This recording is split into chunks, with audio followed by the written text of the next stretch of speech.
Cher peuple de Dieu, nous vous présentons nos salutations dans les noms précieux de notre Seigneur Jésus. Nous sommes ici en train de continuer notre enseignement que nous avons commencé sur le livre scellé de l'Apocalypse chapitre 5. Nous avons promis que nous arriverons jusqu'à la fin avec cet enseignement afin que le peuple de Dieu soit béni. Et nous vous invitons déjà à vous abonner et vous abonner massivement sur notre chaîne Olivier Sandreki TV, sur YouTube. Abonnez-vous et vous serez toujours à la page par rapport aux enseignements et au programme de prière que nous allons mettre dans notre chaîne. Que le Seigneur nous bénisse. Nous sommes très reconnaissants auprès de notre Seigneur Jésus pour cette opportunité par rapport à cet enseignement, ce livre, c'est l'Apocalypse chapitre 5, que nous avons commencé déjà depuis des séances. Dans la première séance, nous avons essayé un peu de brosser sur la généralité par rapport au livre de l'Apocalypse. On n'a pas le temps de tout rappeler. Par rapport à notre deuxième séance, nous avons un peu expliqué c'est quoi les livres scellés et nous avons expliqué aussi la main droite qui est assise sur le trône. C'était aussi très important pour nous de savoir la personne qui est assise sur le trône, c'est qui. Alors, je pense que cet enseignement vous a largement béni. Et nous essayerons encore par la grâce du Seigneur de continuer cet enseignement aujourd'hui, ce livre scellé de l'Apocalypse chapitre 5. Nous lisons la parole de Dieu.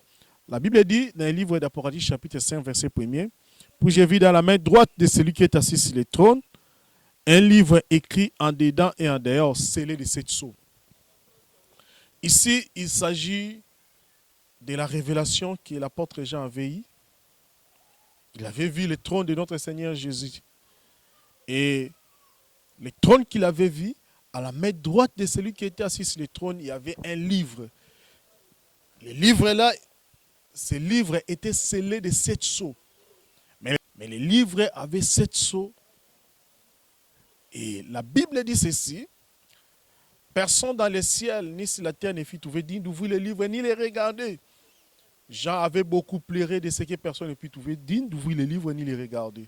Mais l'un des veilleurs dit à Jean, voici le lion de la tribu de Juda, il a vaincu pour ouvrir le livre et rompre les 7 sceaux. Donc par là, nous comprenons directement qu'il y a un lien entre les livres et le lion de la tribu de Juda. Donc ici, on ne peut pas parler du livre sans parler du lion. On ne peut pas parler du lion sans parler du livre. Donc les deux sont en train d'être reliés. Alors, je bénis le Seigneur Dieu. Parce que dans le livre d'Apocalypse, la Bible dit ceci, Jean doit écrire les choses qu'il a vues, les choses qui sont et les choses qui doivent arriver. Donc ici, dans le livre d'Apocalypse, il y a des choses qui sont, il y a des choses qui étaient, il y a des choses qui doivent arriver. Mais nous, lorsque nous prêchons l'évangile de notre Seigneur Jésus, nous ne pouvons pas prêcher l'évangile de notre Seigneur Jésus sans pour autant regarder en arrière. Parce que Jean devait se détourner, parce que Moïse devait se détourner pour voir la vision qui se passe derrière lui. La vision qui se passe derrière Moïse permettra à Moïse de pouvoir avancer, d'aller jusqu'en Égypte afin de pouvoir amener le salut au peuple. Que le Seigneur nous bénisse pour cela. Donc nous disons ceci. La Bible est répétitive. Dans le livre d'Hébreux chapitre 1er verset 1er, la Bible dit ceci. Le Seigneur, après avoir parlé à nos pères au travers des prophètes de plusieurs manières, à plusieurs reprises. Donc j'ai béni le Seigneur Dieu parce que Dieu dans la Bible, bien aimé, je suis en train de te dire que dans la Bible, Dieu parle de plusieurs manières, à plusieurs reprises. Donc le livre scellé de l'Apocalypse chapitre 5, sachez-le que Dieu a déjà parlé de ça de plusieurs manières, à plusieurs reprises. Mais le problème, c'est de pouvoir comprendre cela, parce que dans ce livre-là, il y a les mystères qui se cachent. Il y a les mystères de Dieu qui se cachent. Il y a quelque chose qui se cache dans ce livre. Parce que ce livre-là, lorsque c'est fermé, ça doit amener les plaies. Mais la consolation viendra lorsqu'il y aura une personne qui sera capable d'ouvrir le livre et de rompre les 7 sceaux. C'est ce que nous essaierons un peu d'expliquer aujourd'hui, parce que je pense que par la grâce du Seigneur, prochainement, où aujourd'hui nous allons boucler avec notre enseignement. Nous prenons le livre de Josué chapitre 18. Dans le livre de Josué chapitre 18, verset 2, la Bible dit, il restait 7 tribus des enfants d'Israël qui n'avaient pas encore reçu l'héritage. Josué dit aux enfants d'Israël, jusqu'à quand négligez-vous de prendre possession du pays que l'Éternel, le Dieu de vos pères, vous a donné. Choisissez 3 hommes par tribu et je les ferai parvenir. Ils s'élèveront, parcourront le pays, traceront un plan en vue du partage et reviendront après moi. Je prends le verset 9. Ces hommes partirent parcourir le pays et en tracèrent d'après les villes un plan en 7 parts. Dans un livre, ils revinrent auprès de Josué dans les camps de Silo. Que le Seigneur dit, ajoute explication dans sa parole. La Bible dit ceci. Lorsque les enfants d'Israël devaient conquérir Canaan, il y avait 5 tribus qui avaient déjà reçu leur part. Mais il était resté 7 tribus qui n'avaient pas encore reçu leur part. Josué rassembla tous les peuples pour leur dire, jusqu'à quand vous allez négliger la terre que le Seigneur Dieu vous a donnée. Choisissez 3 hommes par chaque tribu. Nous enverrons ces gens-là. Ils vont parcourir tous les pays de Canaan. Ça, c'est une précision. Les 3 hommes que Josué va envoyer, ils vont parcourir tous les pays du Canaan. La Bible dit, ces 3 hommes partis et ils parcourent tous les pays du Canaan. Ils ont séparé les pays du Canaan en 7 parts. Ils ont pris ces 7 parts, ils ont placé cela dans un livre. Or, si nous voulons comprendre bien Canaan, la Bible dit ceci, que Dieu, lorsqu'il avait créé le monde, le 7e jour, Dieu s'était reposé.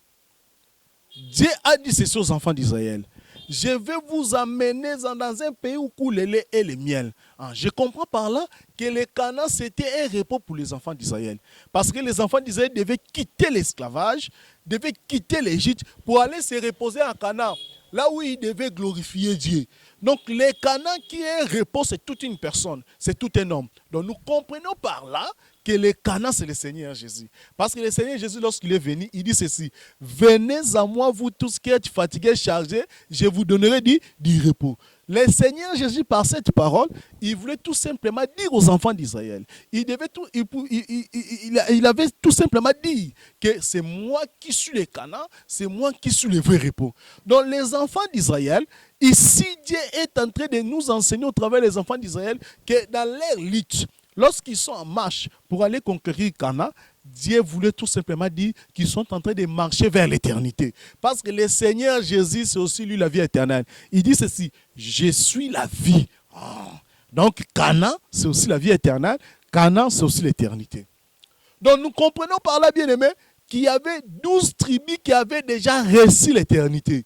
Il y avait 12 tribus qui étaient déjà sauvées. Parce que la vie éternelle, c'est être sauvé. Il y avait déjà 12 tribus. Plutôt, il y avait déjà 5 tribus qui avaient déjà reçu les parts. Sur les 12 tribus, il était resté 7 qui n'avaient pas encore reçu les parts. Mais 5 avaient déjà reçu les parts. Que le Seigneur Dieu nous bénisse. Écoutez, la Bible dit ceci. Lorsque le Seigneur Jésus-Christ était à la croix, écoutez bien aimé, l'un des voleurs dit ceci à Jésus. L'un des voleurs dit ceci à Jésus. Guéris-toi toi-même. Plutôt, sauve-toi toi-même et sauve-nous. Le Seigneur avait dit ceci. C'est vrai, vous m'appliquerez ces proverbes qui disent ceci. Médecin, guéris-toi toi-même. Donc le Seigneur Jésus-Christ à la croix, il était tout un médecin qui lui-même devait être guéri. Donc ces voleurs-là qui avaient dit au Seigneur Jésus, sauve-toi toi-même. Ces voleurs n'en ont pas tort. Parce que avant de sauver d'autres personnes, toi-même tu dois d'abord être sauvé. Ça c'est dans l'église de Frère Paul. Dans l'église des frères Paul, tu ne peux jamais prêcher l'évangile si toi-même tu n'es pas sauvé. Donc nous comprenons que les 5 tribus qui avaient déjà reçu leur part, c'est tout simplement l'image des Éphésiens 4 et 11. Parce que avant de sauver les autres, toi-même tu dois être sauvé. Remarquez bien aimé. La Bible dit ceci, que lorsque les enfants d'Israël devaient traverser le Jourdain, les sacrificateurs devaient être devant. Mais lorsque les sacrificateurs seront devant, Josué dit ceci aux enfants d'Israël. Il dit, ce chemin-là que vous parcourez, vous ne l'avez jamais connu. Mais les sacrificateurs sont devant. C'est eux qui montrent les chemins. Je comprends ceci, que les chemins-là étaient déjà connus par les sacrificateurs. Or, les sacrificateurs aujourd'hui sont des Éphésiens 4 et 11, les prophètes, les évangélistes et les docteurs, et ils connaissent déjà les chemins. Or, les chemins, c'est toute une personne. La Bible dit, je suis le chemin. Donc, les chemins, c'est la parole de Dieu. Les chemins, c'est l'enseignement. Nous comprenons par là, mes bien-aimés, qu'une personne ne peut jamais prêcher l'évangile aujourd'hui s'il n'est pas sauvé. D'abord, toi-même, tu dois être sauvé. Toi-même, tu dois avoir la maîtrise de la sainte doctrine. Toi-même, tu dois être une personne qui est loin du péché. Toi-même, tu dois être une personne qui glorifie Dieu. Parce que dans cet évangile, tu ne peux jamais présenter Jésus si ce Jésus-là n'est pas en toi. Avant de présenter Jésus, toi-même, tu dois avoir les signes du Seigneur Jésus en toi. Donc, tout ministre de la parole, toute personne qui se dit être ministre de la parole, mais qui ne connaît pas même les 4 langages de la parole de Dieu, même les 4 parlés, s'il ne connaît pas cela, bien aimé, dis-toi directement que tu es devant un mercenaire. Parce que, avant de sauver les autres, tu dois d'abord être sauvé toi-même. Toi-même, tu dois d'abord faire l'expérience de la vie éternelle. C'est ici que je suis en train de dire aux enfants de Dieu, là où tu es en train de prier, vérifie, est-ce que ce ministre-là, ton pasteur est-il sauvé? Lui-même, il a déjà connu la repentance. Lui-même, il a déjà quitté la vie de péché. Lui-même, il connaît la doctrine de la parole, il connaît la doctrine de notre Seigneur Jésus. Il a la maîtrise de la sainte doctrine. Est-ce qu'il a l'enseignement à lui? S'il n'a pas l'enseignement à lui, je suis en train de te dire que toi, avec ce pasteur-là, vous irez en enfer. Vous n'allez pas voir le Seigneur. Parce que le chemin dont tu veux suivre, c'est un chemin que tu ne connais pas. Il faut qu'il y ait une personne qui a été dans les conseils de Dieu, qui connaît les chemins, c'est-à-dire qui connaît la parole de Dieu. S'il n'a pas cette parole, ta place est l'enfer. Même ton pasteur, lui aussi n'ira en enfer. Mais je bénis le Seigneur Dieu. Si tu veux venir dans l'église de Paul, comme je suis en train de t'enseigner comme ça, si tu veux venir dans l'église de Paul, si tu veux venir pour être enfant de Dieu, si tu veux être sauvé, si tu veux avoir la connaissance de Dieu, je t'appelle Naaman. La Bible dit ceci, Naaman, dans son pays, il était respectueux. C'était un héros de guerre, c'était un général. Mais lorsqu'il est venu en Israël, là où se trouvent les prophètes, il doit d'abord rentrer un enfant. Donc c'est-à-dire ceci, si tu es pasteur là-bas, tu viens dans l'église de Paul, tu vas rentrer sur les bancs. On va d'abord t'enseigner. On va d'abord te montrer la sainte doctrine. On va te montrer la prophétie. On va te montrer la révélation. On va t'enseigner la connaissance. C'est alors que tu vas commencer à grandir maintenant dans la foi chrétienne. Parce qu'au moment où Jésus est en train de parler, tu n'as jamais connu le Seigneur Jésus. Que le Seigneur nous bénisse. Donc nous comprenons par là, mes bien-aimés, que les 5 tribus avaient déjà reçu les pas, mais il était resté 7 tribus. Or, les chiffres 7 dans la Bible, ça signifie tout simplement la totalité des choses. Parce que la Bible dit ceci, dans les 7e, c'est la totalité des choses. C'est Proverbe qui nous dit cela. Même lorsque tu lis le livre de Genèse à la création, tu verras que lorsque Dieu s'était reposé, tout était fini. Je m'excuse. Lorsque Dieu s'était reposé le 7e jour, tout était fini. Et tu verras que là-bas, Dieu dira qu'il avait fait tout ce qu'il avait fait était très bon. C'est-à-dire que c'est la totalité, c'est fini. Donc nous comprenons que les chiffres, c'est la totalité. Mais lorsque déjà il y a 5 tribus qui sont sauvées, et qu'il est resté 7 tribus, nous disons que les 5 tribus, c'est les Éphésiens 4 et 11, les 5 ministères. Donc les 7 là, c'est les 7 églises de l'Apocalypse chapitre 2. Ici, je vais rappeler quelque chose. Il n'y a jamais eu de 7 âges de l'église. Il n'y a qu'une seule église. Mais qui se manifeste comme les 7 âges de l'église. Donc si tu as une connaissance bornée, tu as une connaissance limitée, tu vas dire, oh, il y a cette église. Il n'y a pas cette église. Il n'y a qu'une seule église. Parce que les chiffres, c'est la totalité. Tu verras qu'il y a 7 trompettes. Les 7 trompettes, c'est la fin, la totalité de toutes les trompettes de Dieu. Donc les 7 églises d'Asie mineure et les 7 tribus qui étaient restées, c'est seulement l'église de notre Seigneur. Donc, bien aimés dans le Seigneur, les 5 tribus avaient déjà resté les pas, les 7 tribus étaient restées, les 7 tribus nous disons que c'est l'église, c'est la part de l'église. Mais l'église n'avait pas encore reçu sa part. Avant que l'église ne reçoive sa part, il y a un travail qui doit être fait. Que le Seigneur Dieu nous bénisse. Ceux qui ne reçoivent sa part, il faut un travail. Il faut qu'un travail soit fait. Quel est ce travail? Josué appelle 3 personnes dans chaque tribu. Josué utilise le chiffre 3. Il dit ceci. Parcourez tous les pays et tracez cette part. Lorsqu'ils ont parcouru les pays, c'est-à-dire, ils ont parcouru la parole de Dieu, parce que nous avons dit que le Canaan, c'est la parole de Dieu. Lorsqu'ils ont parcouru la parole de Dieu, ils ont tracé cette part. Ils ont mis ça dans un livre. les 3 personnes, les chiffres 3 que Josué a utilisés dans chaque tribu, c'est la loi, les prophètes et les psaumes. Parce que la Bible dit ceci, vous allez récolter dans un champ que vous n'avez pas sémé. Donc les prophètes, les psaumes et la loi, ce sont des personnes qui ont sémé. Ce sont eux qui ont travaillé d'abord dans ces champs. Or, les champs, c'est la parole de Dieu. Les champs, c'est la bonne nouvelle. Les champs, c'est un homme, c'est le Seigneur Jésus. Donc, les 3 personnes, la loi, les prophètes, les psaumes, et ils ont d'abord commencé à travailler avant nous. Ils ont travaillé et ils ont tracé les 7 parts. C'est-à-dire, dans leur travail, dans ce qu'ils ont fait, ils ont mis dans un livre ce qu'ils ont fait. Ça cache maintenant le mystère de la vie éternelle pour les 7 tribus qui étaient restées. Ça signifie tout simplement que le travail de la loi, des prophètes, des psaumes, c'est tout un livre qui est scellé. Ésaïe va nous défendre. La Bible dit ceci. Toute la parole de la révélation pour vous est comme un livre scellé qu'on donne à la personne qui se lit. Donc, la parole, tout ce que les apôtres ont dit, c'était une parole de révélation. Mais remarquez, bien aimé, même ces prophètes-là, même la loi, lorsqu'ils travaillaient, ils voulaient savoir les mystères qui étaient cachés dans ce qu'ils faisaient. Mais la Bible dit tout simplement que ce n'était pas pour eux, c'était pour nous. Donc, bien aimé, les livres scellés de l'Apocalypse, ça contient tout simplement les canaux du peuple.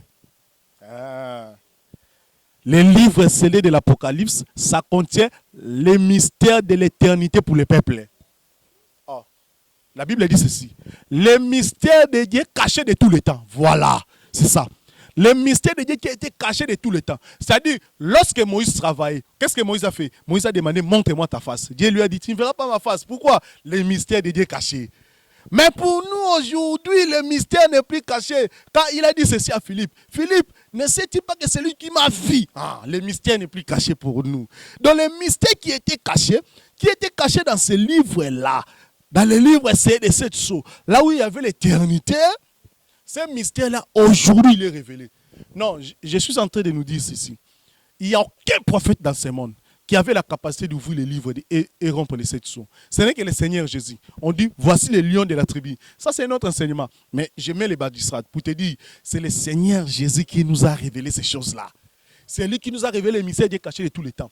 Pourquoi? Parce que vous allez voir que lorsqu'il est monté comme un souverain sacrificateur. Mais le souverain sacrificateur ne peut pas rester seulement dans les sanctuaires. Lorsque le souverain sacrificateur entre, le peuple doit l'attendre. C'est pourquoi ces jours-là, les jours de la Pentecôte, le peuple était là en train de l'attendre. Et le souverain sacrificateur était sorti. Lorsque le souverain sacrificateur sort, c'est le mystère qui est révélé. Il n'y a plus de choses qui sont cachées. Pourquoi? Parce que la Bible dit, l'onction que vous avez reçue. Voilà. L'onction là vous enseigne de tout. Cette onction c'est quoi? C'est la pluie qui était descendue les jours de la Pentecôte. Donc pour nous aujourd'hui, pour nous qui avons crié, pour nous qui sommes dans l'église de notre frère Paul, les choses ne sont plus cachées. Les choses sont révélées. Donc bien aimé, nous concluons pour dire ceci. Par rapport à ça, nous disons que dans les livres scellés, il y a le plan de la rédemption pour le peuple. Donc, lorsque nous voyons le livre qui a la main droite de celui qui est assis sur le trône, il y a tout simplement le mystère qui doit sauver le peuple. J'ai béni le Seigneur Dieu. Parce que lorsqu'on a cherché, remarquez, on a dit, qui est digne d'ouvrir les livres, ni de les regarder? La Bible dit ceci, dans les ciels, il n'y avait personne.